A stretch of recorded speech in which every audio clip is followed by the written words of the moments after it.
It's been a great week for trailers. This past week alone, we were served several fantastic trailers for highly anticipated movies. Movies like Black Widow, Wonder Woman 1984, and Ghostbusters Afterlife. You may have seen Danny's excellent Black Widow trailer breakdown from earlier this week. Well, now it's my turn to break down another big trailer that dropped just this last week. The newest James Bond film, No Time to Die. Hello and welcome to The Fourth Wall, where we bring you movie news and movie reviews to the comfort of your wherever it is you're watching this. I'm your host, Mason Brown, and today it is my mission to lead you through the fantastic and epic trailer for No Time to Die. Before we get into the nuts and bolts, there's something I need to ask you to do. It is of the utmost importance to our national security that you subscribe to our channel. There's no time to waste. If they knew I were telling you this, they would kill me. I can't tell you much, but if you don't subscribe in the next 10 minutes or so, millions could die. They could. You must act now. There isn't much time. The fate of the world rests with you. All right, but seriously, how cool was that trailer? I have to say, I was disappointed with the last Bond film, Spectre, and the rest of the Daniel Craig's 007 assignments have been hit or miss for me. Skyfall still stands as one of my all-time favorite Bond films, but I've been hurt in the past. Looking at you, Quantum of Solace. And after hearing about production issues, director changes, and on-set injuries, I'd begun to lose faith in Bond 25. Coupled with the fact that Craig made comments after Spectre finished filming that he would rather slit his wrists with glass before playing Bond again, and you could say that my faith was pretty shaken. But this trailer turned that all around for me. This movie looks great, and I know this is just a trailer, and the movie could still be awful, but I've got my hopes up for this one. But enough about me. Let's dive into this outstanding trailer. In the opening, we see establishing shots of the beautiful city of Matera in southern Italy. We know that following the events of Spectre, Bond resigns from MI6 and attempts to settle down with Madeleine Secret, played here by Léa Seydoux. As if any of us actually expected for that to last. I mean, how many times have we seen Bond try to settle down with his latest girl just to be dragged back out of retirement for yet another mission? The classic Aston Martin DB5 shows up once again. You might remember it was taking quite a beating at the end of Skyfall, but Q fixed it up nice before giving it back to Bond at the end of Spectre. But it makes you wonder, who handles his insurance?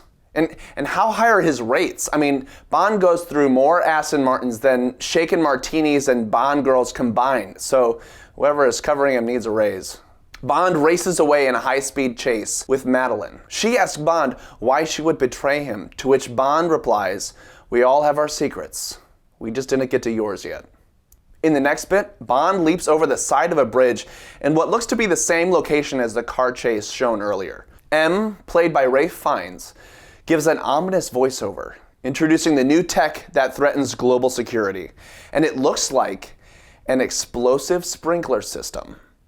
I'm pretty sure that would violate fire code. Well, whatever they are and whoever controls them, 007's services are once again required. What a shocker. There are a couple of fleeting glimpses of Bond's retirement plane in Jamaica before we see Jeffrey Wright's Felix Leicester, Bond's CIA friend last seen in Quantum of Solace, asking for a favor. In these next set of shots, we get our first introduction to 007. No, not Bond, but Nomi, the new 007. That's right, she's a woman and she's a badass. I've got to say, I'm really excited for what possibilities this opens up for the franchise moving forward. But that's not the only introduction here. Meet the newest Aston Martin model, the DBS Superleggera. Aston Martin must be a sponsor of MI6 because it seems like all their agents are driving around in these bad boys. I wonder if they're hiring. You can already feel the tension between the old school and the new cool, as the latest 007 warns Bond to stay out of her way or she will put a bullet in his knee. The one that works. We see more of our favorite characters back at it again, as Moneypenny and Q make their first appearances. Bond once again says the iconic Bond, James Bond line, made famous by Sean Connery in 1962's Dr. No. And then we get to see Christoph Waltz's Blofeld, making his return, complete with the iconic scar over his right eye. Blofeld warns Bond that once Madeleine's secret gets out, it will be the death of him.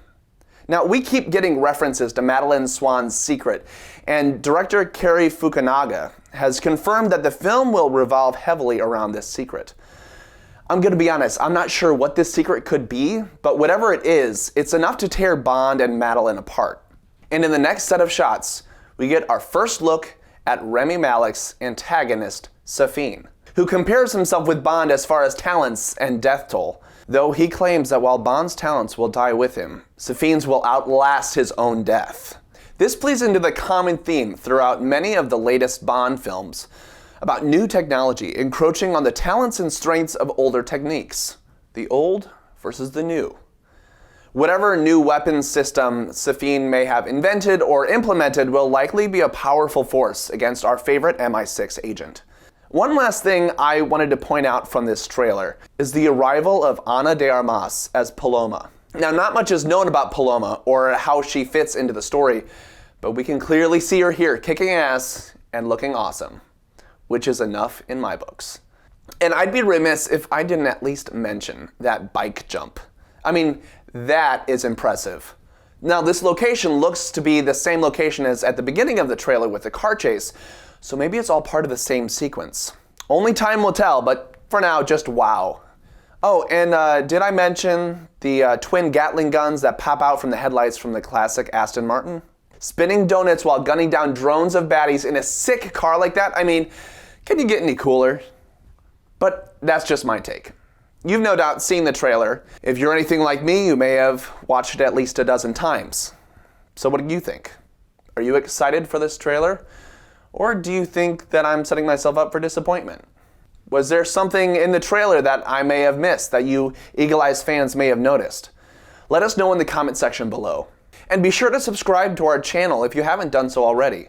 We've got loads of videos coming your way, covering everything from new trailers and movie reviews, even a few list videos, right here on the fourth wall. I've been your host, Brown, Mason Brown, and I'll see you at the movies.